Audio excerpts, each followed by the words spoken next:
किताब झटका प्रकाश, लेखक ਗਿਆਨੀ नरिंजन सिंह सरल, भाग 6वां, आवाज़ भाई गुरजंट सिंह ग्रुप वाली। सिख इतिहास ਅਤੇ ਮਾਸ। ਵਾਹਿਗੁਰੂ ਜੀ ਕਾ ਖਾਲਸਾ, ਵਾਹਿਗੁਰੂ ਜੀ ਕੀ ਫਤਿਹ।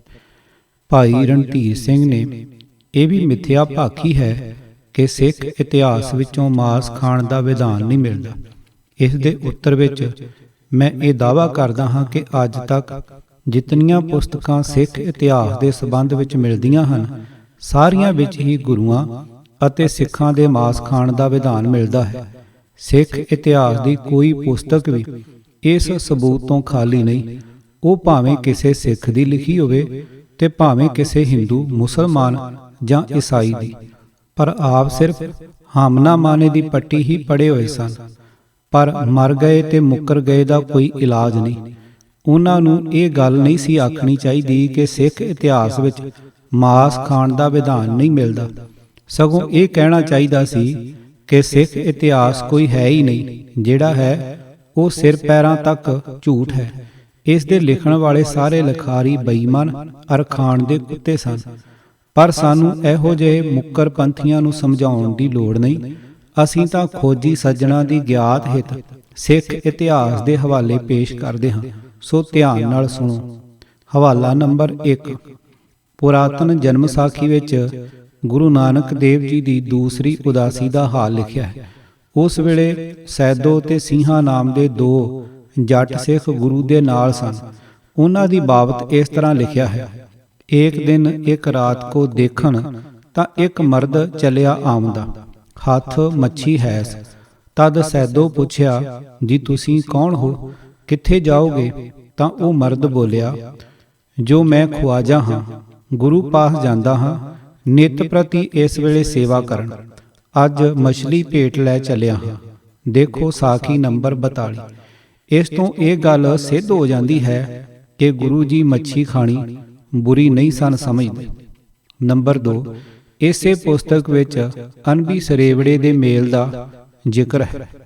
ਅਨਬੀ ਸਰੇਵੜੇ ਪੁੱਛਿਆ, ਜੋ ਤੂੰ ਅੰਨ ਨਵਾਂ ਪੁਰਾਣਾ ਖਾਵਤਾ ਹੈ ਅਤੇ ਚੁਣ ਭੁੰਨ ਖਾਵਤਾ ਹੈ ਅਤੇ ਪਾਣੀ ਠੰਡਾ ਪੀਵਤਾ ਹੈ, ਬਿਨ ਛਣਿਆ ਬਿਨ ਝੂਣ ਝੂਣ ਖਾਂਦਾ ਹੈ ਅਤੇ ਗੁਰੂ ਕਹਾਵਦਾ ਹੈ, ਸੋ ਤੈਂ ਕਿਆ ਗੁਣ ਪਾਇਆ ਹੈ ਜੋ ਨਿੱਤਾ ਪ੍ਰਤ ਜੀਆਂ ਮਾਰਦਾ ਹੈ। ਗੁਰੂ ਜੀ ਨੇ ਉਹਨਾਂ ਦੀ ਇਸ ਵਹਿਮ ਭਰੀ ਜੀ ਦਇਆ ਦੇ ਸੰਬੰਧ ਵਿੱਚ ਮਾਝ ਦੀ ਵਾਰ ਦੀ 31 ਨੰਬਰ ਪੌੜੀ ਵਿੱਚ ਇਹ ਉੱਤਰ ਦਿੱਤਾ ਹੈ ਕਿ ਜੀਆਂ ਮਾਰ ਜਿਵਾਲੇ ਸੋਈ, ਅਵਰ ਨਾ ਦੂਜਾ ਰੱਖੈ, ਦਾਨੋ ਤੈ ਇਸ਼ਨਾਨੋ ਵੰਝੈ, ਪਸ ਪਈ ਸਿਰ ਖੁੱਥੈ। ਨੰਬਰ 3। ਨਾਨਕ ਪ੍ਰਕਾਸ਼। ਇੱਕ ਵਾਰ ਕਿਸੇ ਵੈਸ਼ਨੋ ਪੰਡਤ ਨੇ ਸ੍ਰੀ ਗੁਰੂ ਨਾਨਕ ਦੇਵ ਜੀ ਨੂੰ ਮਾਸ ਖਾਂਦਿਆਂ ਵੇਖ ਕੇ ਇਹ ਸ਼ੰਕਾ ਕੀਤੀ, ਜਥਾ ਚੌਪਈ ਬੋਲਿਓ ਬਹੁਰੋ ਬਚਨ ਦੁਰਾਸਾ, ਸੰਤ ਹੋਏ ਕਿਉ ਖਾਵਤ ਮਾਸਾ, ਕਿਉ ਤਨ ਉਪਰ ਚਰਮੰਗ ਲੀਨਾ, ਇਹ ਤੁਮ ਕਰਮ ਵਿਪਰਜੇ ਕੀਨਾ। ਇਸ ਦੇ ਉੱਤਰ ਵਿੱਚ ਗੁਰੂ ਜੀ ਨੇ ਪੜ ਪੜ ਗੱਡੀ ਲੱਧੀਆਂ ਵਾਲਾ ਸ਼ਬਦ ਉਚਾਰਨ ਕੀਤਾ ਤੇ ਭਾਵ ਇਹ ਪ੍ਰਗਟ ਕੀਤਾ ਕਿ ਹੇ ਪੰਡਤ ਜੀ, ਤੁਸੀਂ ਪੜ੍ਹੇ ਤਾਂ ਬਹੁਤ ਹੋ, ਗੱਡਿਆਂ ਦੇ ਗੱਡੇ ਵੱਡੇ ਗ੍ਰੰਥਾਂ ਤੇ ਲੱਦੀ ਫਿਰਦੇ ਹੋ, ਪਰ ਤੁਹਾਨੂੰ ਅਜੇ ਗੁਰੂ ਦੀ ਪ੍ਰਾਪਤੀ ਨਹੀਂ ਹੋਈ, ਜਿਸ ਕਰਕੇ ਤੁਸੀਂ ਗ੍ਰਹਿਣ ਤਿਆਗਣ ਦਾ ਸਿਧਾਂਤ ਨਹੀਂ ਸਮਝ ਸਕੇ। ਜਿਹਾ ਕਿ ਪੂਰਨ ਪੁੰਨ ਪੁੰਜ ਜਬ ਹੋਏ, ਮਿਲੇ ਗੁਰੂ ਉਪਦੇਸੈ ਸੋਏ, ਸਾਰ ਅਸਾਰ ਲਖਾਵੈ ਜਬੈ, ਗ੍ਰਹਿਣ ਤਿਆਗਿਓ ਜਾਣੈ ਤਬੈ। ਸ੍ਰੀ ਗੁਰੂ ਨਾਨਕ ਪ੍ਰਕਾਸ਼ ਅਧਿਆਇ 14। ਸੋ ਗੁਰੂ ਜੀ ਦਾ ਇਹਨਾਂ ਸ਼ਬਦਾਂ ਦੇ ਕਹਿਣ ਤੋਂ ਇਹੋ ਭਾਵ ਨਿਕਲਦਾ ਹੈ ਕਿ ਹੇ ਪੰਡਤ ਜੀ, ਤੁਸੀਂ ਮਾਸ ਦਾ ਤਿਆਗ ਕਰੀ ਫਿਰਦੇ ਹੋ, ਇਹ ਤੁਹਾਡੀ ਅਗਿਆਨਤਾ ਹੈ। ਤੁਹਾਨੂੰ ਸਾਰ ਅਸਾਰ ਦੀ ਕੋਈ ਸਮਝ ਨਹੀਂ, ਕਿਉਂਕਿ ਤੁਹਾਨੂੰ ਸਮਝਾਉਣ ਵਾਲਾ ਪੂਰਾ ਗੁਰੂ ਅਜੇ ਨਹੀਂ ਮਿਲਿਆ। ਇਸ ਦਾ ਸਿਧਾਂਤ ਵੀ ਅਪੱਖ ਭਖੈ ਭੱਜ ਤਜ ਛੋੜੈ, ਅੰਧ ਗੁਰੂ ਜਿਨ ਕੇਰਾ ਨਾਲ ਹੂਬਹੂ ਮਿਲਦਾ ਹੈ। ਪਰ ਇੱਥੇ ਇਹ ਗੱਲ ਖਾਸ ਤੌਰ ਤੇ ਨੋਟ ਕਰਨ ਵਾਲੀ ਹੈ ਕਿ ਇੱਥੇ ਕੁਰੂਖੇਤਰ ਦੀ ਤਰ੍ਹਾਂ ਮਾਸ ਦੀ ਖੀਰ ਕੋਈ ਨਹੀਂ ਬਣੀ। ਹਵਾਲਾ ਨੰਬਰ 4। ਸ੍ਰੀ ਗੁਰੂ ਅੰਗਦ ਦੇਵ ਜੀ ਦੇ ਮਿਲਾਪ ਲਈ ਜਦ ਸ੍ਰੀ ਗੁਰੂ ਅਮਰਦਾਸ ਜੀ ਆਏ, ਉਸ ਵੇਲੇ ਦੀ ਸਾਖੀ ਨੂੰ ਭਾਈ ਸੰਤੋਖ ਸਿੰਘ ਜੀ ਇਸ ਤਰ੍ਹਾਂ ਲਿਖਦੇ ਹਨ। ਪਹਿਤ ਭਾਤ ਵਰਤਿਓ ਪ੍ਰਥਮ ਪੁਨ ਆਮਖ ਆਵਾ, ਇੱਕ ਦਿਸ ਪੰਗਤ ਮੈਂ ਦਇਓ ਤਬ ਇਨ ਦਰਸਾਵਾ, ਬਹੁਤ ਗਿਲਾਨ ਠਾਨੀ ਹਿਰਦੇ, ਇਮ ਕਰਤ ਵਿਚਾਰਾ। ਮੈਂ ਆਮਖ ਖਾਇਓ ਨਾ ਕਬ, ਕਰ ਅਨ ਆਹਾਰਾ। ਪੰਗਤ ਮੈਂ ਅਬ ਬੈਠਗਾ, ਕਿਮ ਹੋਏ ਬਚਾਊ। ਨਹਿ ਲੇਵੇਂ ਅਪਮਾਨ ਹੀ, ਕਿਉ ਬੈਠੂੰ ਆਊ। ਆਇਓ ਸਤਿਗੁਰ ਕਰਨ ਕੋ, ਬਿਗੜੇ ਇਮ ਬਾਤੀ। ਸਿੱਖ ਨ ਕਰ ਹੈ ਮੋਹ ਕੋ, ਮਨ ਹਟ ਇਸ ਪਾਤੀ। ਅਪਰ ਜਤਨ ਅਬ ਕੋ ਨਹੀਂ, ਜੇ ਅੰਤਰ ਜਾਮੀ। ਸੂਪਕਾਰ ਕੋ ਬਰਜ ਹੈ, ਆਪੇ ਗੁਰ ਸੁਆਮੀ। ਇਕ ਤੋ ਮੇਰੋ ਧਰਮ ਰਹਿ, ਪੁਨ ਹੋਏ ਪ੍ਰਤੀਤਾ। ਜਗ ਤੇ ਕਰੇ ਉਧਾਰ ਮਮ, ਸਰਬਗ ਪੁਨੀਤਾ। ਇਮ ਕੀਨੋ ਸੰਕਲਪ ਕੋ, ਸ੍ਰੀ ਗੁਰ ਕੇ ਜਾਨਾ। ਸੂਪਕਾਰ ਕੋ ਬਰਜਿਓ, ਮੁਖ ਬਾਕ ਬਖਾਨਾ। ਪੰਕਤ ਮਹਿ ਜੋ ਨਮੋ ਨਰ, ਤਿਸ ਦੇਹੁ ਆਹਾਰਾ। ਆਮੁਖ ਨਾਹਿ ਪਰੋਸੀਏ, ਤਿਨ ਧਰਮ ਵਿਚਾਰਾ। ਨਹੀਂ ਦਇਓ ਤਬ ਮਾਸ ਕੋ, ਸਭ ਸੰਗਤ ਖਾਇਓ। ਤ੍ਰਿਪਤ ਭਏ ਪੰਕਤ ਉਠੀ, ਜਲ ਪਾਨ ਕਰਾਇਓ। ਸੂਰਜ ਪ੍ਰਕਾਸ਼ ਅੱਸੂ 15। ਇਸ ਸਾਖੀ ਵਿੱਚ ਸਵਾਏ ਗੁਰੂ ਅਮਰਦਾਸ ਜੀ ਦੇ ਸਾਰੀ ਸੰਗਤ ਦਾ ਮਾਸ ਖਾਣਾ ਸਿੱਧ ਹੁੰਦਾ ਹੈ। ਹਵਾਲਾ ਨੰਬਰ 5, ਮਹਿਮਾ ਪ੍ਰਕਾਸ਼। ਇਹ ਗ੍ਰੰਥ ਬਾਬਾ ਸਰੂਪ ਚੰਦ ਭੱਲੇ ਦਾ ਲਿਖਿਆ ਹੋਇਆ ਹੈ। ਇਸ ਦੇ ਲਿਖਣ ਦਾ ਸੰਮਤ 1833 ਬਿਕਰਮੀ ਹੈ। ਬਾਬਾ ਜੀ ਗੁਰੂ ਅਮਰਦਾਸ ਜੀ ਦੇ ਬੰਸ ਦੇ ਪ੍ਰਸਿੱਧ ਮਾਨਿਕ ਸਾਹਿਬਜ਼ਾਦੇ ਸਨ। ਉਪਰੋਕਤ ਸਾਖੀ ਨੂੰ ਬਾਬਾ ਜੀ ਨੇ ਇਹਨਾਂ ਸ਼ਬਦਾਂ ਵਿੱਚ ਅੰਕਿਤ ਕੀਤਾ ਹੈ। ਚੌਪਈ। ਪੂਛਤ ਮੰਗ ਕੁਸ਼ਲ ਛੇਮ ਸੰਵਾਦ, ਤਬ ਲਗ ਭਇਓ ਸਿੱਧ ਪ੍ਰਸਾਦ। ਲੈ ਚਲੇ ਸਾਥ ਲੰਗਰ ਕੇ ਮਾਹੇ, ਸੰਗੀ ਸਗਲ ਬੁਲਾਏ ਤਾਹੇ। ਅਜਾ ਮਾਸ ਭਇਓ ਸਿੱਧ ਰਸੋਈ, ਅਵਰ ਦਾਲ ਭਾਤ ਵੀ ਹੋਈ। ਦੇਖ ਮਾਸ ਕੀਨਾ ਵਿਸਵਾਸ, ਜੋ ਸਤਿਗੁਰ ਦਿਆਲ ਨਾ ਦੇਵੈ ਮਾਸ। ਸੋਰਠਾ। ਗੁਰ ਅੰਤਰ ਜਾਮੀ ਦਿਆਲ, ਬੂਝੀ ਬਿਰਤ ਮਨ ਕੀ ਕਹਿਓ। ਇਸ ਪੁਰਖ ਪਰੋਸੋ ਦਾਲ, ਮਾਸ ਭੋਜਨ ਦੇਣਾ ਨਹੀਂ। ਸਫਾ number 353, ਸ਼ੰਤ number 56। Number 6, Guru Hargobind Sahib ji ਦਾ ਸ਼ਿਕਾਰ ਖੇਡਣਾ। ਭਾਈ ਗੁਰਦਾਸ ਜੀ ਨੇ ਆਪਣੀ 26ਵੀਂ ਵਾਰ ਵਿੱਚ ਮੰਜੀ ਬਹਿ ਸੰਤੋਖ ਦਾ ਕੁੱਤੇ ਰੱਖ ਸ਼ਿਕਾਰ ਖਿਲਾਇਆ ਲਿਖ ਕੇ ਉਹਨਾਂ ਦਾ ਸ਼ਿਕਾਰ ਖੇਡਣਾ ਸਿੱਧ ਕਰ ਦਿੱਤਾ ਹੈ। ਪਰ ਇਸ ਦਾ ਪ੍ਰਯੋਜਨ ਜੀਵਾਂ ਦੀ ਕਲਿਆਣ ਨਿਮਿਤ ਦਾ ਜ਼ਿਕਰ ਭਾਈ ਜੀ ਨੇ ਨਹੀਂ ਕੀਤਾ। ਭਾਈ ਜੀ ਦੀ ਇਹ ਬੀਜ ਮਾਤਰ ਤੁਕ ਉਤੇ ਜੋ ਸ਼ਿਕਾਰ ਦਾ ਮਹਾਨ ਦਰਖਤ ਪੈਦਾ ਹੋਇਆ, ਸਿੱਖ ਇਤਿਹਾਸਕਾਰਾਂ ਨੇ ਉਸ ਦਾ ਇਸ ਪ੍ਰਕਾਰ ਵਰਣਨ ਕਰਕੇ ਦੱਸਿਆ ਹੈ। ਜਥਾ ਚੌਪਈ। ਕੰਧੇ ਧਨਖ ਕਠੋਰ ਕਰਾਲਾ, ਭਏ ਤਿਆਰ ਸਤਿਗੁਰ ਤਤਕਾਲਾ। ਚੰਚਲ ਬਲੀ ਕੁਮੈਲ ਸੁਬਾਜ, ਅਰੋਹੇ ਗਹਿ ਕਰ ਧਰ ਬਾਜ। ਜੁਰੇ ਕੁਹੀ ਸਵਾਨ ਬਲਵੰਤੇ, ਮੀਰ ਸ਼ਿਕਾਰ ਸੰਗ ਗਮਨੰਤੇ। ਦੋਏ ਤ੍ਰੈ ਕੋਸ ਫਿਰੇ ਬਨ ਗਾਹਤ, ਹਨਬੇ ਸ਼ੂਕਰ ਸੱਸੇ ਉਮਾਹਤ। ਤੀਤਰ ਲਵੇ ਬਟੇਰ ਸੰਘਾਰੇ, ਸੂਕਰ ਸੱਸੇ ਬਿਲੋਕ ਪਰਹਾਰੇ। ਹਾਇਨ ਪਲਾਵਤ ਪਾਛੈ ਪਰੈ, ਮ੍ਰਿਗ ਥਕਾਏ ਜੀਵਤ ਕੋ ਤਰੈ। ਸਰਮਤ ਭਏ ਸ੍ਰੀ ਹਰਗੋਬਿੰਦ, ਕਰੇ ਅਖੇਰ ਬਿਰਤ ਹਿਤ ਬਿੰਦ। ਸੂਰਜ ਪ੍ਰਕਾਸ਼ ਰਾਸ 6 ਅੰਸ਼ 3। ਅਖੇਰ ਬਿਰਤ ਫੁੱਟਨੋਟ। ਸ਼ਿਕਾਰ ਦੀ ਉਪਜੀਵਕਾ ਅਰਥਾਤ ਸ਼ਿਕਾਰ ਮਾਰ ਕੇ ਖਾਣਾ। ਦੂਜਾ ਸ਼ਬਦ ਹੈ ਹਿਤ ਬ੍ਰਿੰਦ। ਇਸ ਦਾ ਅਰਥ ਹੈ ਸਾਰਿਆਂ ਸਿੱਖਾਂ ਵਾਸਤੇ। ਇਸ ਦਾ ਸਾਫ਼ ਮਤਲਬ ਹੈ ਕਿ ਇਹ ਸ਼ਿਕਾਰ ਸਾਰੀ ਸੰਗਤ ਦੇ ਮਾਸ ਖਾਣ ਨਿਮਿਤ ਖੇਡਿਆ ਗਿਆ ਸੀ। ਇੱਥੇ ਕਿਸੇ ਬੇਕਲਿਆਣੇ ਸਿੱਖ ਦੀ ਕਲਿਆਣ ਦਾ ਮਨੋਰਥ ਪ੍ਰਗਟ ਨਹੀਂ ਹੁੰਦਾ ਹੈ। ਅਰੂੜ ਭਏ ਤਬ ਪ੍ਰੇਰਾ, ਹੇਰਤ ਖੇਲ ਅਖੇਰ ਕਰੇਰਾ। ਕਨੇਰਾ ਦਾ ਫੁੱਟਨੋਟ। ਕਨੇਰਾ ਸ਼ਬਦ ਤੋਂ ਪਤਾ ਲੱਗਦਾ ਹੈ ਕਿ ਉਹ ਕਿਸੇ ਇੱਕ ਅੱਧੇ ਕਲਿਆਣੇ ਸਿੱਖ ਦੀ ਕਲਿਆਣ ਲਈ ਸ਼ਿਕਾਰ ਨਹੀਂ ਖੇਡ ਰਹੇ।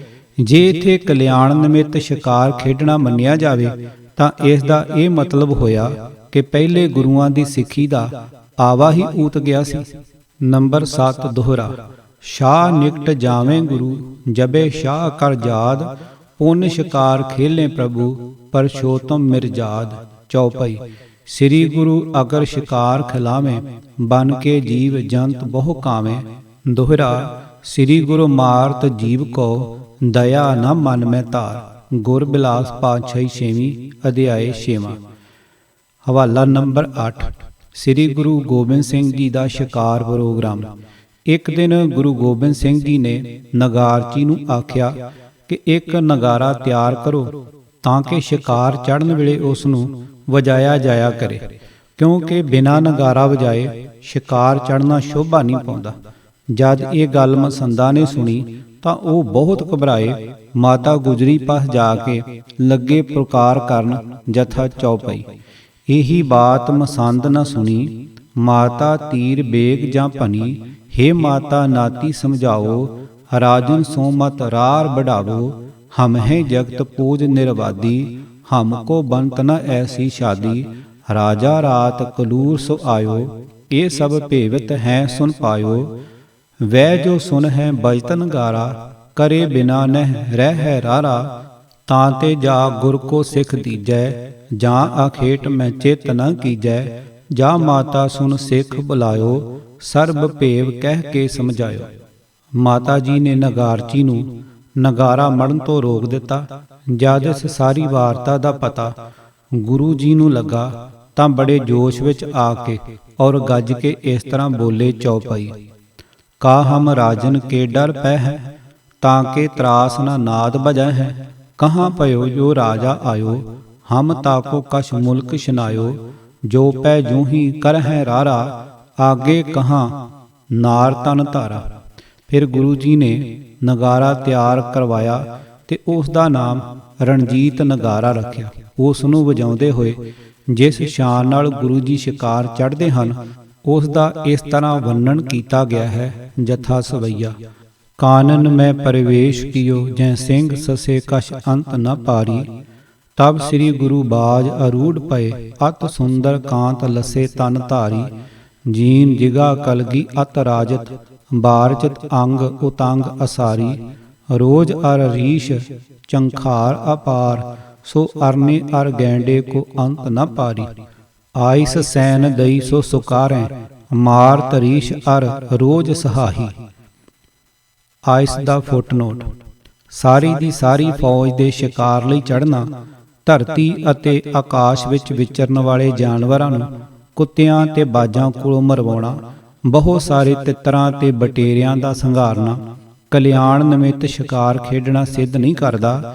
ਇਤਨੀਆਂ ਫੌਜਾਂ ਲੈ ਕੇ ਚੜ੍ਹਨਾ, ਸਾਰਾ ਦਿਨ ਜੰਗਲਾਂ ਵਿੱਚ ਘੋੜੇ ਭਜਾਈ ਫਿਰਨਾ ਤੇ ਮਾਰਨਾ ਇੱਕ ਤਿੱਤਰ ਕਲਿਆਣ ਦੀ ਖਾਤਰ, ਇਹ ਤਾਂ ਪੁੱਟਿਆ ਪਹਾੜ ਤੇ ਨਿਕਲਿਆ ਚੂਹਾ ਵਾਲੀ ਗੱਲ ਹੋਈ। ਜੋ ਨਭ ਮੈਂ ਧਰਮੈ ਲੱਖ ਪਾਵਤ, ਬਾਜ ਸੋ ਕੂਕਰ ਕੋ ਹਨਵਾਹੀ। तीतर और बटेर कने ताहे मार फिरे, अत ही सुख पायो। तीर सत द्रव आन खरे, जह राजत नीरज पंकत पायो। संग लए बर सूर अपार करे सुख, ता मन भोजन खायो। 77 ਤੋਂ 50 ਨੰਬਰ ਛੰਤ। ਸ਼ਿਕਾਰ ਖੇਡਣ ਦੇ ਬਾਅਦ ਵਾਪਸ ਆ ਕੇ ਭੋਜਨ ਖਾਣ ਦਾ ਮਤਲਬ ਹੈ ਕਿ ਉਸ ਸ਼ਿਕਾਰ ਦੇ ਮਾਸ ਨਾਲ ਭੋਜਨ ਖਾਧਾ ਗਿਆ ਸੀ। ਨੰਬਰ 9 ਚੌਪਈ। ਪੁਨ ਬੀਰਨ ਸੰਗ ਲੈ ਕਿਰਪਾਲਾ, ਖੇਲ ਅਖੇਟ ਕਰੇ ਹੱਥ ਭਾਲਾ। ਸ਼ੇਰ ਬਰਾ ਰੋਜ਼ ਗਨ ਮਾਰੈ, ਸ਼ੂਕਰ ਗੈਂਡੇ ਸਸਾ ਅਪਾਰੈ। ਛੰਤ ਨੰਬਰ 579। ਨੰਬਰ 10। ਤਾਂ ਕਾਨਨ ਮੈਂ ਪ੍ਰਭ ਨਿਸਵਾਸੀ, ਪਸ ਖੱਗ ਮਾਰਤ ਕਰਤ ਬਿਲਾਸੀ। ਛੰਤ ਨੰਬਰ 580। ਹਵਾਲਾ ਨੰਬਰ 11। ਖੀਰ ਅਜਾਸੁਤ ਰਸਤ ਲਿਆਵਤ, ਆਨ ਹਜੂਰ ਦੇਗ ਮੈਂ ਪਾਵਤ। ਧਿਆਏ 18। ਛੰਤ 119। ਅਜਾਸੁਤ ਦਾ ਫੁੱਟਨੋਟ। ਅਜਾਸੁਤ ਦਾ ਅਰਥ ਬੱਕਰਾ ਹੈ। ਇਸ ਨੂੰ ਝਟਕਾ ਕੇ ਦੇਗ ਵਿੱਚ ਪਾਉਣਾ ਸਾਫ ਸਿੱਧ ਹੈ। ਦੱਸੋ ਮਾਸ ਖਾਣ ਦਾ ਵਿਧਾਨ ਹੋਰ ਕਿਸ ਬਲਾ ਦਾ ਨਾਮ ਹੈ? ਜੇ ਬੱਕਰਾ ਦੇਗ ਵਿੱਚ ਪੈ ਸਕਦਾ ਹੈ ਤਾਂ ਜਿਨ੍ਹਾਂ ਜਾਨਵਰਾਂ ਨੂੰ ਮਾਰਨ ਵਾਸਤੇ ਫੌਜਾਂ ਦੀਆਂ ਫੌਜਾਂ ਹੀ ਚੜ੍ਹੀਆਂ ਫਿਰਦੀਆਂ ਸਨ, ਉਹਨਾਂ ਦਾ ਹੋਰ ਕੀ ਬਣਾਉਣਾ ਸੀ? ਨੋਟ। ਉਪਰੋਕਤ ਸਭ ਹਵਾਲੇ ਨੰਬਰ 8 ਤੋਂ 11 ਤੱਕ ਭਾਈ ਮਨੀ ਸਿੰਘ ਵਾਲੇ ਗੁਰਬਿਲਾਸ ਵਿੱਚੋਂ ਲਏ ਗਏ ਹਨ। ਇਹ ਗ੍ਰੰਥ 1808 ਬਿਕਰਮੀ ਦੀ ਲਿਖਤ ਸਹੀ ਹੁੰਦਾ ਹੈ ਤੇ ਇਸ ਦਾ ਇੱਕ ਲਿਖਤੀ ਉਤਾਰਾ ਸ਼੍ਰੋਮਣੀ ਕਮੇਟੀ ਦੀ ਰੈਫਰੈਂਸ ਲਾਇਬ੍ਰੇਰੀ ਵਿੱਚ ਮੌਜੂਦ ਹੈ, ਛਾਪੇ ਵਿੱਚ ਨਹੀਂ ਆਇਆ। ਹਵਾਲਾ ਨੰਬਰ 12। ਗੁਰਬਿਲਾਸ ਭਾਈ ਸੁੱਖਾ ਸਿੰਘ ਦੋਹਰਾ। ਰੋਂਜ ਰੀਸ਼ ਚੰਖਾਰ ਸਸ ਕੇਲ ਏਣ ਪਸਰਾਏ। ਮਾਰਤ ਚਹੁ ਦਿਸ਼ ਬੀਰ ਬਰ, ਲੈ ਆਵਤ ਕਰ ਚਾਏ। ਚੌਪਈ। ਤੀਤਰ ਲਵੇ ਬਟੇਰ ਅਪਾਰਾ, ਲੈ ਆਵਤ ਗਹਿ ਕਰ ਅਸਵਾਰਾ। ਘੋਰਨ ਉਪਰ ਜੀਨ ਪਵਾਏ, ਕਰੇ ਸ਼ਿਕਾਰ ਸੋ ਮਨ ਪਰਚਾਏ। ਹੀਰਾ ਘਾਟ ਸ਼ਿਕਾਰ ਸੋ ਘਾਟ, ਉਤਰੇ ਤਹੀਂ ਭੋਰ ਲੈ ਬਾਟ। ਸ਼ੰਤ ਨੰਬਰ 580, 113, 144। ਸ਼ਿਕਾਰ ਘਾਟ ਫੁੱਟਨੋਟ। ਗੋਦਾਵਰੀ ਨਦੀ ਦੇ ਕਿਨਾਰੇ ਸ਼ਿਕਾਰ ਘਾਟ ਨਾਮ ਦਾ ਗੁਰਦੁਆਰਾ ਹੁਣ ਤੱਕ ਮੌਜੂਦ ਹੈ, ਜੋ ਕਿ ਦਸ਼ਮੇਸ਼ ਪਿਤਾ ਜੀ ਦੀ ਸ਼ਿਕਾਰ ਖੇਡਣ ਦੀ ਯਾਦਗਾਰ ਵਿੱਚ ਬਣਾਇਆ ਗਿਆ ਸੀ। ਇੱਥੇ ਬਹਾਦਰ ਸ਼ਾਹ ਪਾਤਸ਼ਾਹ ਨਾਲ ਮਿਲ ਕੇ ਮਹਾਰਾਜ ਸ਼ਿਕਾਰ ਖੇਡਦੇ ਰਹੇ ਹਨ, ਪਰ ਇੱਥੇ ਵੀ ਕਿਸੇ ਬੇਕਲਿਆਣੇ ਸਿੱਖ ਦੀ ਕਲਿਆਣ ਦਾ ਜ਼ਿਕਰ ਨਹੀਂ ਆਇਆ। ਹਵਾਲਾ ਨੰਬਰ 13 ਸੂਰਜ ਪ੍ਰਕਾਸ਼ ਵਿੱਚ ਦੋਹਰਾ। ਪ੍ਰਥਮ ਸਮੇਂ ਸ੍ਰੀ ਗੁਰੂ ਜੀ ਧਰਮ ਪਰੀਸ਼ਾ ਹੇਤ, ਕਰਿਓ ਜਗ ਨਿਵਤਾ ਦਇਓ, ਭੋਜਨ ਕਇਓ ਸੰਕੇਤ। ਭਾਖਿਓ ਹੁਤੋ ਸੁਨਾਇਕੈ, ਮਾਸ ਖਾਏ ਦਿਜ ਜੋਏ। ਸ਼ਰਫੀ ਇੱਕ ਦਸ਼ਣਾ, ਤਿਸੇ ਲੈ ਗਮਨੇ ਘਰ ਸੋਏ। ਖੰਡ ਖੀਰ ਕੋ ਭੋਗਤਾ, 1 ਰੁਪਇਆ ਪਾਏ। ਖਾਏ ਚੁਕੇ ਬਹੁ ਲੋਭ ਕਰ, ਮਾਸ ਆਹਾਰੀ ਆਏ। ਖੀਰ ਆਹਾਰੀ ਮੋਰ ਦੈ, ਮਾਸ ਰੁਪਇਆ ਦੀਨ। ਬਾਕ ਕਯੋ ਸ੍ਰੀ ਗੁਰ ਤਬੈ, ਧਨ ਲੋਭੀ ਧਰਮਹੀਨ। ਇਸ ਸਾਖੀ ਤੋਂ ਇਹ ਗੱਲ ਸਪਸ਼ਟ ਹੁੰਦੀ ਹੈ ਕਿ ਐਡੇ ਵੱਡੇ ਭਾਰੀ ਜੱਗ ਵਿੱਚ ਮਣਾ ਮੁਹੀ ਮਾਸ ਰਿੱਧਾ ਗਿਆ ਸੀ, ਜਿਸ ਦੇ ਵਾਸਤੇ ਹਜ਼ਾਰਾਂ ਨਹੀਂ ਸੈਂਕੜੇ ਜੰਗਲੀ ਜਾਨਵਰ ਸ਼ਿਕਾਰ ਕੀਤੇ ਗਏ ਹੋਣਗੇ। ਜੇ ਇਹਨਾਂ ਸਾਰਿਆਂ ਨੂੰ ਕਲਿਆਣ ਦੀ ਖਾਤਰ ਮਾਰਿਆ ਜਾਣਾ ਮੰਨਿਆ ਜਾਵੇ ਤਾਂ ਇਹ ਗੱਲ ਨਾਲ ਹੀ ਮੰਨਣੀ ਪਵੇਗੀ ਕਿ ਪਹਿਲੇ ਗੁਰੂਆਂ ਦੇ ਵੇਲੇ ਦੀ ਸਿੱਖੀ ਦੇ ਵਾੜੇ ਦੇ ਸਾਰੇ ਹੀ ਖਰਬੂਜੇ ਗਲ ਗਏ ਸਨ। ਹੋਰ ਦੂਜੀ ਗੱਲ ਇਹ ਕਿ ਗੁਰੂ ਜੀ ਮਾਸ ਖਾਣ ਵਾਲੇ ਨੂੰ ਨਹੀਂ, ਸਗੋਂ ਧਨ ਦੇ ਲੋਭੀ ਨੂੰ ਧਰਮਹੀਨ ਕਹਿ ਰਹੇ ਹਨ। ਹਵਾਲਾ ਨੰਬਰ 14 ਅੰਮ੍ਰਿਤ ਸਮੇਂ ਦੀ ਰਹਿਤ ਦਾ ਉਪਦੇਸ਼। ਪ੍ਰੇਮ ਸੁਮਾਰਗ ਵਿੱਚੋਂ ਲਿਖਤ 1880, 85 ਬੇਕਰਮੀ। ਲੈ ਤੁਰਕਨ ਤੇ ਮਾਸ ਜੋ ਖਾਵੇ, ਬਿਨ ਗੁਰ ਸ਼ਬਦ ਬਚਨ ਜੋ ਗਾਵੇ। ਕੁੱਠਾ ਹੁੱਕਾ ਚਰਸ ਤਮਾਕੂ, ਗਾਂਜਾ ਟੋਪੀ ਤਾੜੀ ਖਾਕੂ। ਇਨਕੀ ਉਹ ਨ ਕਬਹੂ ਦੇਖੈ, ਰਹਿਤਵੰਤ ਸੋ ਸਿੰਘ ਵਸੇਖੈ। ਇਸ ਤੋਂ ਅੱਗੇ ਇਉਂ ਵਾਰਤਾ ਸ਼ੁਰੂ ਹੁੰਦੀ ਹੈ। ਜੋ ਇਸ ਵਸਤੂओं में अपनी देही माफक होवे, सो सब खाए। मांस मच्छी में भी विचार है कि अखेड़ बृत कर खाए। जिसनों हथियार कर मारे, उसी को पवित्र कर जाने। अर्ज शिकार कर न सके तां झटका खाए। हवाला नंबर 15 संगतां वल्लों प्रश्न उत्तर। श्री गुरु गोबिंद सिंह जी महाराज की सेवा विच ਇੱਕ ਵਾਰ ਸਿੱਖਾਂ ਨੇ ਧਰਮ ਸੰਬੰਧੀ ਪ੍ਰਸ਼ਨ ਪੁੱਛੇ, ਜਿਨ੍ਹਾਂ ਦੇ ਉੱਤਰ ਵਿੱਚ ਗੁਰੂ ਜੀ ਨੇ ਐਸਾ ਕਥਨ ਕੀਤਾ, ਭਾਈ ਸਿੱਖੋ, ਇਹ ਤਨਖਾਹਾਂ ਵੱਡੀ ਹੈ। ਨੰਬਰ 1 ਕੇਸਾਂ ਦੀ ਬੇਅਦਬੀ, ਨੰਬਰ 2 ਤੰਬਾਕੂ ਵਰਤਣਾ, ਨੰਬਰ 3 ਵੇਸ਼ਵਾਗਾਮੀ ਹੋਣਾ, ਨੰਬਰ 4 ਕੁੱਠਾ ਖਾਣਾ। ਇੱਥੇ 14 ਤੇ 15 ਨੰਬਰ ਵਿੱਚ ਕੁੱਠਾ ਸ਼ਬਦ ਦਾ ਅਰਥ ਮੁਸਲਮਾਨੀ ਮਾਸ ਹੈ। ਹੇਰਾ ਫੇਰੀ ਦੀ ਕੋਈ ਗੁੰਜਾਇਸ਼ ਨਹੀਂ ਰਹਿਣ ਦਿੱਤੀ ਗਈ। ਹੋਰ ਝਟਕੇ ਦਾ ਵਿਧਾਨ ਤਾਂ ਬਹੁਤ ਹੀ ਸਪਸ਼ਟ ਹੋ ਜਾਂਦਾ ਹੈ। ਨੰਬਰ 16 ਰਹਿਤ ਦਾ ਉਪਦੇਸ਼ ਦੇਣ ਵਾਲੇ ਗੁਰੂ ਜੀ ਨੇ ਕੁੱਸਿਆ ਮਾਸ ਨਾ ਖਾਈਏ, ਪਾਲਿਆ ਖਾਏ ਨਾ ਸੂਰ ਆਖਿਆ ਸੀ। ਇਸ ਦੇ ਉਲਟ ਜੰਗਲੀ ਸੂਰ ਦਾ ਸ਼ਿਕਾਰ ਕਰਕੇ ਖਾ ਜਾਣਾ ਸੁੱਤੇ ਸਿੱਧ ਹੈ। ਕੁੱਸਿਆ ਮਾਸ ਤੋਂ ਮਤਲਬ ਮੁਸਲਮਾਨਾ ਮਾਸ ਹੈ। ਜੇ ਮਾਸ ਖਾਣ ਦੀ ਮਨਾਹੀ ਕਰਨੀ ਹੁੰਦੀ ਤਾਂ ਕੁੱਸਿਆ ਮਾਸ ਤੇ ਪਾਲਿਆ ਸੂਰ ਸ਼ਬਦ ਵਰਤਣ ਦੀ ਲੋੜ ਨਹੀਂ ਸੀ। ਨੰਬਰ 7 ਪ੍ਰਾਚੀਨ ਪੰਥ ਪ੍ਰਕਾਸ਼। ਰਚਿਤ ਸਰਦਾਰ ਰਤਨ ਸਿੰਘ ਜੀ ਭੰਗੂ।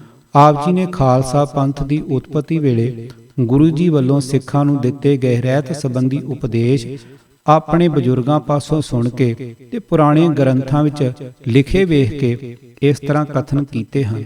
ਚੌਪਈ ਦੋਏ ਵੇਲੇ ਉਠ ਬੰਧਿਓ ਦਸਤਾਰੇ, ਪੈਰ ਆਠ ਰੱਖਿਓ ਸ਼ਸਤਰ ਸੰਭਾਰੇ। ਪੀਓ ਸੁਦਾ ਅਰ ਖੇਲੋ ਸ਼ਿਕਾਰ, ਸ਼ਸਤਰ ਵਿਦਿਆ ਜਿਮ ਹੋਏ ਸੰਭਾਰ।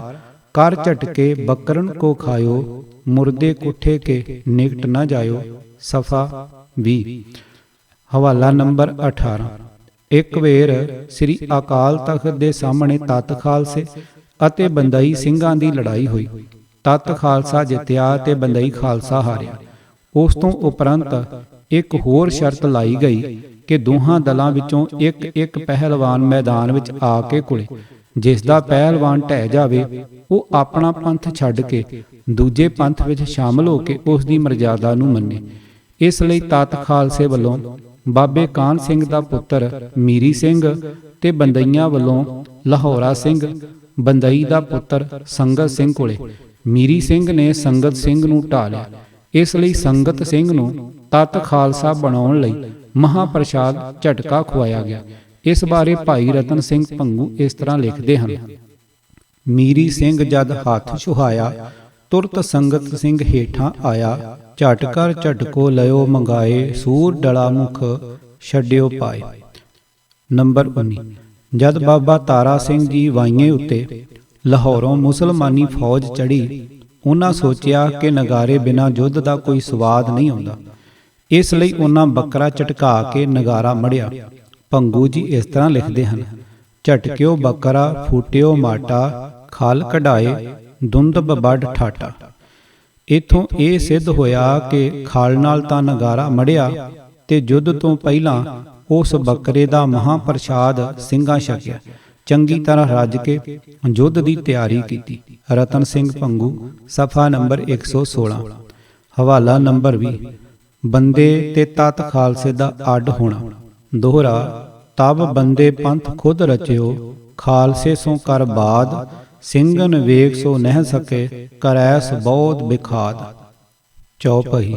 ਸੂਹੋ ਥੋ ਜੋ ਗੁਰੂ ਹਟਾਇਓ, ਸੋ ਜਿਦ ਕਰ ਉਨ ਪਹਿਰਾਇਓ, ਵਾਹਿਗੁਰੂ ਕੀ ਫਤਿਹ ਹਟਾਈ, ਦਰਸ਼ਨ ਫਤਿਹ ਉਸ ਆਪ ਠਹਿਰਾਈ।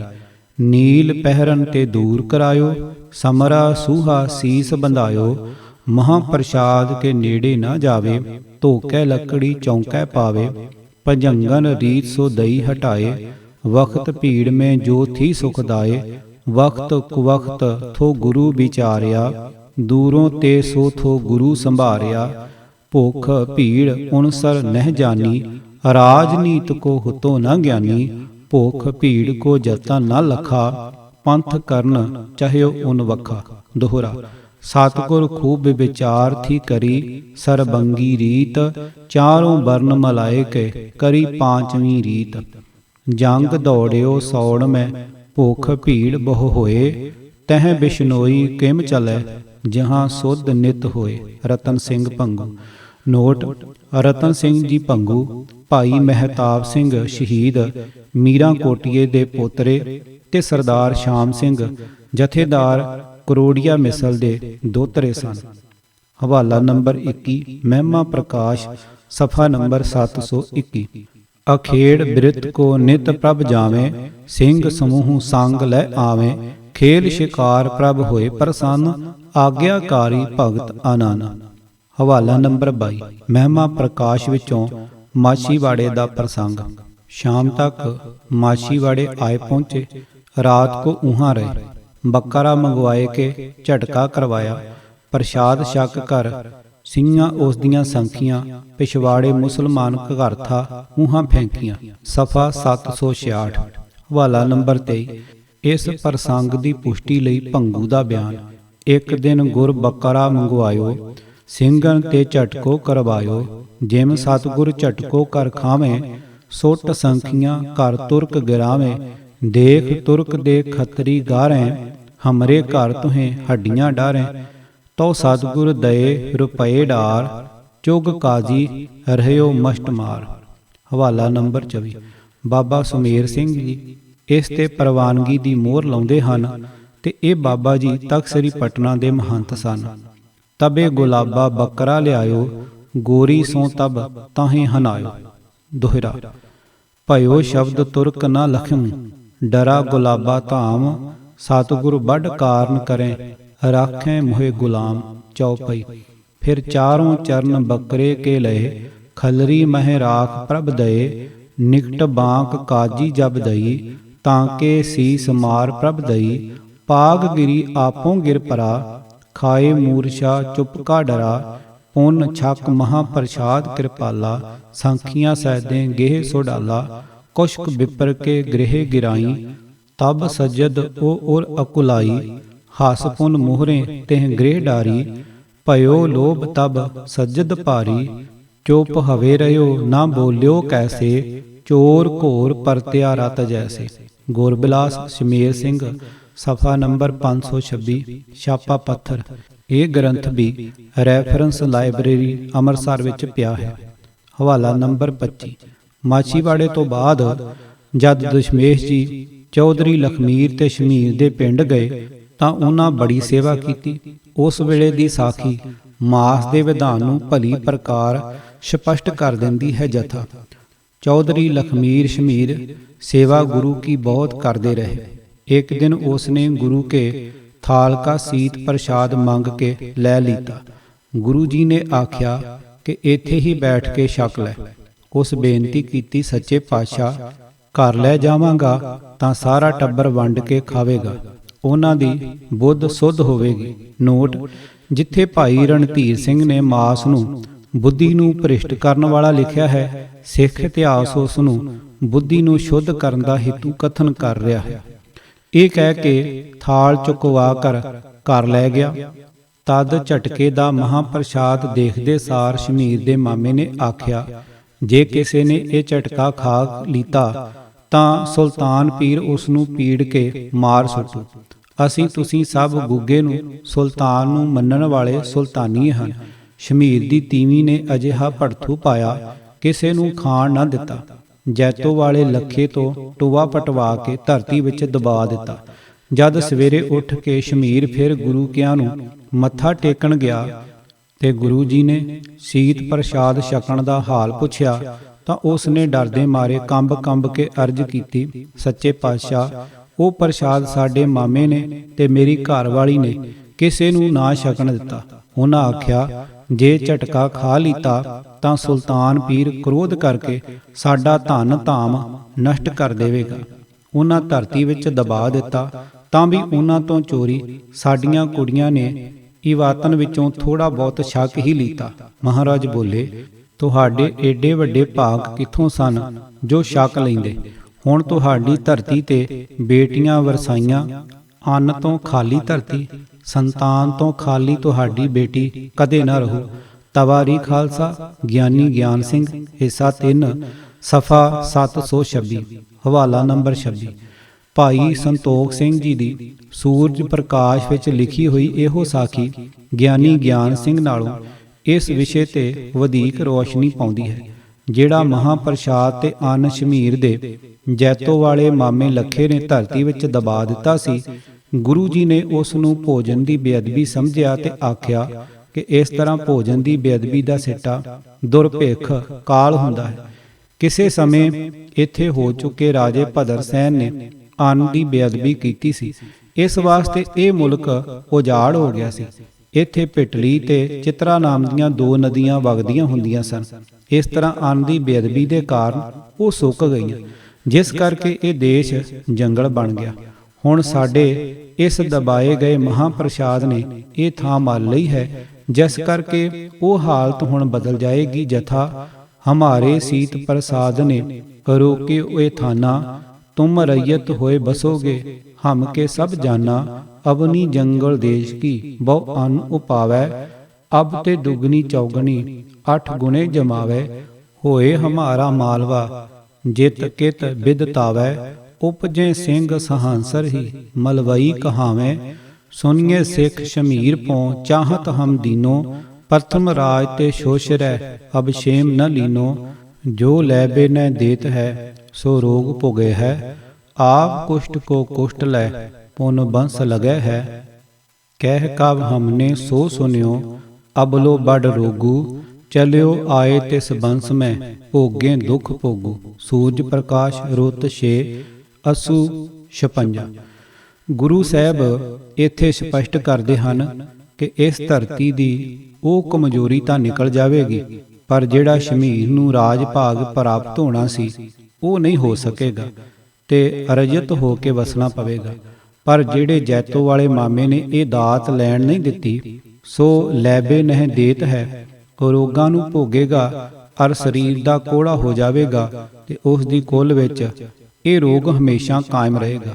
ਆਪ ਜੀ ਨੂੰ ਪਤਾ ਹੋਣਾ ਚਾਹੀਦਾ ਹੈ ਕਿ ਭਾਈ ਸੰਤੋਖ ਸਿੰਘ ਨੇ ਸੂਰਜ ਪ੍ਰਕਾਸ਼ ਗ੍ਰੰਥ 1942 ਵਿੱਚ ਸਮਾਪਤ ਕੀਤਾ ਸੀ। ਨਹਿਰ ਰੋਪੜ 39-40 ਸਾਲ ਬਾਅਦ ਵਿੱਚ ਨਿਕਲੀ ਸੀ, ਜਿਸ ਨੇ ਮਾਲਵੇ ਦੀ ਧਰਤੀ ਨੂੰ ਆਬਾਦ ਕੀਤਾ ਹੈ। ਇਸ ਲਈ ਇਹ ਮੰਨਣਾ ਪਵੇਗਾ ਕਿ ਇਹ ਮਹਾਰਾਜ ਦੇ ਕਹੇ ਹੋਏ ਭਵਿੱਖਤ ਵਾਕ ਸਨ, ਜੋ ਭਾਈ ਸੰਤੋਖ ਸਿੰਘ ਜੀ ਨੇ ਪੁਰਾਤਨ ਗ੍ਰੰਥਾਂ ਵਿੱਚ ਲਿਖੇ ਹੋਏ ਵੇਖ ਕੇ ਤੇ ਬਜ਼ੁਰਗਾਂ ਪਾਸੋਂ ਸੁਣ ਕੇ ਲਿਖੇ ਸਨ, ਅਤੇ ਜੋ ਕਿ ਅੱਖਰ ਅੱਖਰ ਸੱਚੇ ਸਾਬਤ ਹੋਏ ਹਨ। ਇਸ ਲਈ ਇਹ ਸਾਖੀ ਸਿੱਖ ਇਤਿਹਾਸ ਵਿੱਚੋਂ ਮਾਸ ਦਾ ਵਿਧਾਨ ਸਾਬਤ ਕਰਨ ਵਾਲੀ ਸਾਡੀ ਪ੍ਰਤਿਗਿਆ ਪੂਰੀ ਕਰ ਦਿੰਦੀ ਹੈ। ਹਵਾਲਾ ਨੰਬਰ 27। ਸੂਰਜ ਪ੍ਰਕਾਸ਼ ਵਿੱਚ ਸ਼ਿਕਾਰ ਸੰਬੰਧੀ ਕਈ ਹੋਰ ਪ੍ਰਮਾਣ ਮਿਲਦੇ ਹਨ। ਨਮੂਨੇ ਮਾਤਰ ਕੁਝ ਪਾਠਕਾਂ ਦੀ ਦ੍ਰਿਸ਼ਟੀ ਗੋਚਰ ਕੀਤੇ ਜਾਂਦੇ ਹਨ। ਚੌਪਾਈ। ਖੇਲਤ ਹੈ ਅਖੇਰ ਬਨ ਫਿਰਕੇ, ਮ੍ਰਿਗ ਖਗ ਪੁੰਜ ਸੰਘਾਰਨ ਕਰਕੇ। ਐਨ ਨੰਬਰ 1 ਅੱਸੂ 27। ਹਵਾਲਾ 28। ਬਹਾਦਰ ਸ਼ਾਹ ਦੇ ਮਨ ਵਿੱਚ ਖਿਆਲ ਆਇਆ ਕਿ ਮੈਂ ਵੇਖਾਂ ਕਿ ਗੁਰੂ ਜੀ ਕਿਵੇਂ ਤੀਰ ਚਲਾਉਂਦੇ ਹਨ। ਇਸ ਲਈ ਉਸ ਨੇ ਗੁਰੂ ਜੀ ਨੂੰ ਆਪਣੇ ਨਾਲ ਸ਼ਿਕਾਰ ਖੇਡਣ ਜਾਣ ਲਈ ਬੇਨਤੀ ਕੀਤੀ। ਉਸ ਦੀ ਬੇਨਤੀ ਨੂੰ ਮੰਨ ਕੇ ਗੁਰੂ ਜੀ ਉਸ ਨਾਲ ਸ਼ਿਕਾਰ ਚੜ੍ਹਦੇ ਹਨ। ਚੌਪਾਈ। ਜਹੈ ਸ਼ਿਕਾਰ ਗਹ ਪਹੁੰਚੇ ਜਾਈ, ਵਿਚਰੇ ਪੁਸ਼ਟ ਮ੍ਰਿਗਨ ਸੁਮਦਾਈ। ਗੁਰ ਕੇ ਸੰਗ ਬਹਾਦਰ ਸ਼ਾਹੂ, ਪਾੜੇ ਕੋਲ ਹਤੇ ਬਨ ਮਾਹੂ। ਸੁਆਨ ਬਾਜ ਬਹਿਰੀ ਛੁਟਵਾਏ, ਬਨ ਕੇ ਜੀਵ ਅਨਕ ਹੀ ਕਾਏ। ਐਨਿਕ ਅੱਸੂ 50। ਹਵਾਲਾ ਨੰਬਰ 29। ਜਦ ਗੁਰੂ ਦਸ਼ਮੇਸ਼ ਜੀ ਦਾਦੂ ਦੁਆਰੇ ਗਏ ਤਾਂ ਉੱਥੋਂ ਦੇ ਮਹੰਤ ਜੈਤ ਰਾਮ ਨੇ ਗੁਰੂ ਜੀ ਨੂੰ ਇੱਕ ਡੰਗ ਪ੍ਰਸ਼ਾਦ ਛਕਣ ਲਈ ਬੇਨਤੀ ਕੀਤੀ ਤਾਂ ਗੁਰੂ ਜੀ ਨੇ ਉਸ ਨੂੰ ਇਸ ਤਰ੍ਹਾਂ ਕਿਹਾ। ਤਬ ਸਤਿਗੁਰ ਹਸ ਐਸ ਉਚਾਰਾ, ਤੁਮ ਤੇ ਭੋਜਨ ਸਰੇ ਕਿਮ ਸਾਰਾ। ਹਮ ਸੰਗ ਹੈ ਬਹੁ ਮਾਸ ਆਹਾਰੀ, ਉਨ ਕੀ ਖੁਦਾ ਮਿਟੇ ਕਿਮ ਸਾਰੀ। ਉਨ ਮੁਖ ਤੇ ਪੁਨ ਐਸ ਉਚਾਰੀ, ਦਾਦੂ ਸਤ ਹਮ ਖਵਾਏ ਜਵਾਰੀ। ਪ੍ਰਾਚੀਨ ਪੰਥ ਪ੍ਰਕਾਸ਼ ਭੰਗੂ ਕ੍ਰਿਤ। ਹਵਾਲਾ ਨੰਬਰ 30। ਜਦ ਗੁਰੂ ਜੀ ਨੰਦੇੜ ਗਏ ਤਾਂ ਮਾਧੋ ਦਾਸ ਬੈਰਾਗੀ ਦੇ ਆਸ਼ਰਮ ਵਿੱਚ ਜਾ ਪਹੁੰਚੇ। ਉੱਥੇ ਜਾ ਕੇ ਤਿਸਕੇ ਬੱਕਰੇ ਸਿੰਘਨ ਘਾਏ, ਕਾੜ ਕੂਟ ਦਏ ਦੇਗੇ ਪਾਏ। ਭੰਗੂ। ਹਵਾਲਾ ਨੰਬਰ 31। ਦਾਦੂ ਦੁਆਰੇ ਦਾ ਪ੍ਰਸੰਗ ਗਿਆਨੀ ਗਿਆਨ ਸਿੰਘ ਜੀ ਨੇ ਆਪਣੇ ਪੰਥ ਪ੍ਰਕਾਸ਼ ਵਿੱਚ ਬੜੇ ਦਿਲਚਸਪ ਢੰਗ ਨਾਲ ਲਿਖਿਆ ਹੈ, ਜੋ ਪਾਠਕਾਂ ਦੀ ਗਿਆਤ ਲਈ ਦਰਜ ਕੀਤਾ ਜਾਂਦਾ ਹੈ। ਜਦ ਗੁਰੂ ਜੀ ਨੇ ਉਸ ਤੋਂ ਅੱਗੇ ਨੰਦੇੜ ਵੱਲ ਜਾਣ ਦਾ ਖਿਆਲ ਪ੍ਰਗਟ ਕੀਤਾ ਤਾਂ ਜੈਤ ਰਾਮ ਨੇ ਮਾਧੋ ਦਾਸ ਬੈਰਾਗੀ ਦੀਆਂ ਸ਼ਰਾਰਤਾਂ ਦਾ ਜ਼ਿਕਰ ਕਰਨਾ ਸ਼ੁਰੂ ਕਰ ਦਿੱਤਾ ਤੇ ਕਹਿਣ ਲੱਗਾ ਕਿ ਮਹਾਰਾਜ ਤੁਸਾਂ ਉਧਰ ਨਾ ਜਾਣਾ, ਉਹ ਆਏ ਗਏ ਸਾਧਾਂ ਸੰਤਾਂ ਦੀ ਬੜੀ ਬੇਇੱਜ਼ਤੀ ਕਰਦਾ ਹੈ। ਉਸ ਦੇ ਉੱਤਰ ਵਿੱਚ ਮਹਾਰਾਜ ਇਉਂ ਫਰਮਾਉਂਦੇ ਹਨ। ਜਥਾ। ਚੌਪਾਈ। ਸੋ ਤੈਂ ਹਮਰਾ ਮਰਮ ਨਾ ਜਾਨਾ, ਆਪ ਸਮਾਨ ਮੋਹਿ ਅਨੁਮਾਨਾ। ਤੈਂ ਤੋ ਪੀਓ ਚਰਨ ਕੋ ਵਾਰੀ, ਭਿਖਿਆ ਮਾਂਗ ਸ਼ਕੀ ਹੈ ਜਵਾਰੀ। ਹਮ ਖੰਡੇ ਕਾ ਅੰਮ੍ਰਿਤ ਛਕਿਓ, ਕਰ ਅਖੇਰ ਬੋ ਆਮਕ ਅਚਿਓ। ਪੁੰਨ ਹਮ ਸਿੰਘ ਸ਼ਸਤਰ ਅਨੁਰਾਗੀ, ਮਤ ਗਜੇਂਦ ਕੋ ਕਿਆ ਬੈਰਾਗੀ। ਜੈਤ ਰਾਮ ਉਧਰ ਜਾਣ ਤੋਂ ਬਾਰ-ਬਾਰ ਰੋਕਦਾ ਹੈ ਤੇ ਕਹਿੰਦਾ ਹੈ ਕਿ ਉਹ ਬੜਾ ਕਰਾਮਾਤੀ ਹੈ। ਇੱਕ ਵੇਰ ਉਸ ਨੇ ਮੇਰੀ ਵੀ ਬੇਇੱਜ਼ਤੀ ਕੀਤੀ ਸੀ, ਉਸ ਦਾ ਮੁਕਾਬਲਾ ਕਰਨਾ ਬੜਾ ਔਖਾ ਹੈ। ਗੁਰੂ ਜੀ ਨੇ ਅੱਗੋਂ ਉੱਤਰ ਦਿੱਤਾ। ਇਹ ਸੁਣ ਕੇ ਸਤਿਗੁਰ ਕਹਿਓ ਐਸ, ਹਵੇ ਹੈ ਗੁਰੂ ਨਾਨਕ ਕਰੇ ਜੈਸ। ਤੁਮ ਸਤੋ ਗੁਣੀ ਗਰੀਬ ਸਾਧ, ਬਿਨ ਸ਼ਸਤਰਨ ਭੀਰੂ ਨਿਰਉਪਾਦ।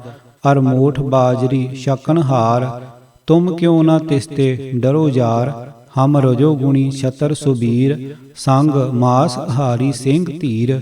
ਅਰ ਸਿੰਘ ਨਾਮ ਹਮ ਸਮ ਮਰਗਿੰਦ, ਵੈ ਕਹਾਂ ਵੈਸ਼ਨੋ ਮਤ ਗਜਿੰਦ। ਜੇ ਅੜ ਹੈ ਮੋਸੋਂ ਕਿਸੀ ਭਾਤ, ਸਭ ਖੋਸੋਂ ਤਿਸ ਕੀ ਕਰਮਾਤ। ਫਿਰ ਨਿਰਭੈ ਹੋ ਕੇ ਗੁਰੂ ਜੀ ਉਧਰ ਨੂੰ ਤੁਰ ਪਏ ਤੇ ਰਸਤੇ ਵਿੱਚ ਜਿਸ ਤਰ੍ਹਾਂ ਸ਼ਿਕਾਰ ਖੇਡਦੇ ਗਏ, ਗਿਆਨੀ ਜੀ ਨੇ ਉਸ ਦਾ ਵਰਣਨ ਇਉਂ ਕੀਤਾ ਹੈ। ਚੌਪਈ। ਬਾਗ ਮ੍ਰਿਗ ਸੂਕਰ ਸਸ ਗੈਂਡੇ, ਇਨਕੋ ਹਰਤ ਚੱਲੇ ਗੁਰ ਪੈਂਡੇ। ਇਸ ਪ੍ਰਕਾਰ ਸ਼ਿਕਾਰ ਖੇਡਦੇ ਖੇਡਦੇ ਗੁਰੂ ਜੀ ਮਾਧੋ ਦਾਸ ਦੇ ਆਸ਼ਰਮ ਤੇ ਪਹੁੰਚ ਗਏ ਤੇ ਉਸ ਦਾ ਉਦਘਾਟਨ ਇਸ ਤਰ੍ਹਾਂ ਹੋਇਆ। ਸਵਈਆ। ਭਾਂਤਨ ਭਾਂਤ ਖਰੇ ਤਰ ਭੂਰ, ਫਲੇ ਫਲ ਫੂਲਨ ਸੰਗ ਮਹਾਨੈ। ਸ਼ਾਂਤਮਈ ਅਸਥਾਨ ਬਿਖੇ ਇਕ, ਮੰਚ ਵਿਛਿਓ ਗੁਰ ਤਾਪੈ ਥਿਰਾਨੇ। ਔਰ ਫਿਰਤੇ ਬੱਕਰੇ ਪਿਖ ਸਿੰਘਨ, ਦੋ ਝਟਕਾਏ ਲਏ ਨਿਜ ਜਾਣੈ। ਅਨੁਰ ਘਾਸ ਆਵਾਸ ਵਿਖੇ ਪਿਖ, ਅਸਵਨ ਕੋ ਦਿਓ ਪਾਏ ਮਹਾਨੈ। ਹਵਾਲਾ ਨੰਬਰ 32। ਜਦ ਬੰਦੇ ਬਹਾਦਰ ਨੇ ਸਹਾਰਨਪੁਰ ਦੇ ਜੰਗ ਵਿੱਚ ਤੁਰਕੀ ਫੌਜ ਨੂੰ ਹਾਰ ਦਿੱਤੀ ਤਾਂ ਬਹੁਤ ਸਾਰੀਆਂ ਮੁਸਲਮਾਨੀਆਂ ਖਾਲਸੇ ਦੀ ਸ਼ਰਨ ਵਿੱਚ ਆਈਆਂ। ਉਹਨਾਂ ਨੂੰ ਅੰਮ੍ਰਿਤ ਛਕਾ ਕੇ ਸਿੰਘਣੀਆਂ ਸਜਾਉਣ ਵੇਲੇ ਝਟਕਾ ਤੇ ਸੂਰ ਛਕਾਇਆ ਗਿਆ। ਗਿਆਨੀ ਗਿਆਨ ਸਿੰਘ ਜੀ ਇਸ ਤਰ੍ਹਾਂ ਲਿਖਦੇ ਹਨ। ਚੌਪਈ। ਸਿੰਘਨ ਤੇ ਡਰ ਤੁਰਕਨ ਨਾਰੀ, ਤਜ ਘਰ ਦੌਰੀ ਜਾਤ ਉਜਾਰੀ। ਕੇਤਕ ਲੁਕੀ ਹਿੰਦੂਅਨ ਧਾਮ, ਕਿਨਹੀ ਗਹੀ ਸਿੰਘਨ ਕੀ ਸ਼ਾਮ। ਸਾਂਝ ਸਮੇਂ ਡੇਰਨ ਸਿੰਘ ਆਏ, ਬਾਲ ਰੰਡ ਭਾਵਤ ਬਹੁ ਲਿਆਏ। ਸਿੰਘਨ ਬੰਦੇ ਕੀ ਲੈ ਆਗਿਆ, ਝਟਕਾ ਸੂਰ ਛਕਾ ਵੱਡ ਭਾਗਿਆ। ਉਨ ਨਾਰਨ ਕੋ ਅੰਮ੍ਰਿਤ ਦੇ ਕੈ, ਆਪਣੇ ਮਜਬ ਧਰਮ ਮੈਂ ਲੈ ਕੇ। ਗੁਰ ਗ੍ਰੰਥ ਕੇ ਨਿਕਟ ਬਿਠਾਇਓ, ਸਿੰਘਨ ਸਾਥ ਆਨੰਦ ਪੜਾਇਓ। ਪੰਥ ਪ੍ਰਕਾਸ਼ ਧਿਆਏ 47 ਛੰਤ 11। ਹਵਾਲਾ ਨੰਬਰ 33। ਜਦ ਸਿੰਘਾਂ ਨੇ ਕਲਾਨੌਰ ਜ਼ਿਲ੍ਹਾ ਗੁਰਦਾਸਪੁਰ ਮਾਰਿਆ ਤਾਂ ਉਸ ਵੇਲੇ ਵੀ ਇਹੋ ਤਰੀਕਾ ਅਖਤਿਆਰ ਕੀਤਾ ਗਿਆ। ਜਥਾ। ਚੌਪਈ। ਸੱਜਦ ਹਸਨ ਅਲੀ ਖਾਂ ਤਾਈ, ਕਲਾਨੌਰ ਮੈਂ ਘੇਰਿਓ ਜਾਈ।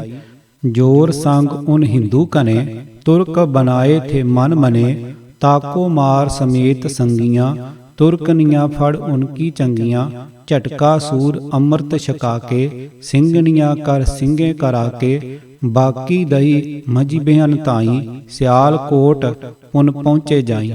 दसो जे सिंह आप मास ना खांदे हुंदे तां उन्हां इस्त्रियां नूं झटका के सूर क्यों खवाउंदे। ਹੋਰ ਇਨ੍ਹਾਂ ਹਾਦਸਿਆਂ ਵੇਲੇ ਹਜ਼ਾਰਾਂ ਦੀ ਗਿਣਤੀ ਵਿੱਚ ਅਜਿਹੇ ਸਿੰਘ ਮੌਜੂਦ ਹੋ ਸਕਦੇ ਹਨ ਜਿਨ੍ਹਾਂ ਨੇ ਗੁਰੂ ਜੀ ਦੇ ਜਾਂ ਉਹਨਾਂ ਵੱਲੋਂ ਭੇਜੇ ਗਏ ਸਿੰਘਾਂ ਦੇ ਹੱਥੋਂ ਅੰਮ੍ਰਿਤ ਛਕਿਆ ਹੋਵੇ।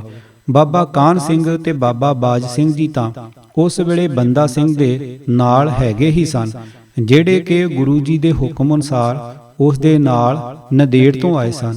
ਉਹਨਾਂ ਦੀ ਮੌਜੂਦਗੀ ਵਿੱਚ ਮਾਸ ਦੀ ਵਰਤੋਂ ਸਿੰਘਾਂ ਵਿੱਚ ਮਾਸ ਦੇ ਵਿਧਾਨ ਦਾ ਪ੍ਰਤੱਖ ਪ੍ਰਮਾਣ ਹੈ।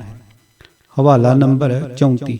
ਜਦ ਕਾਬਲ ਦਾ ਬਾਦਸ਼ਾਹ ਨਾਦਰ ਸ਼ਾਹ ਪੰਜਾਬ ਆਇਆ ਤਾਂ ਉਸ ਨੂੰ ਸਿੰਘਾਂ ਨਾਲ ਵੀ ਵਾਹ ਪਿਆ।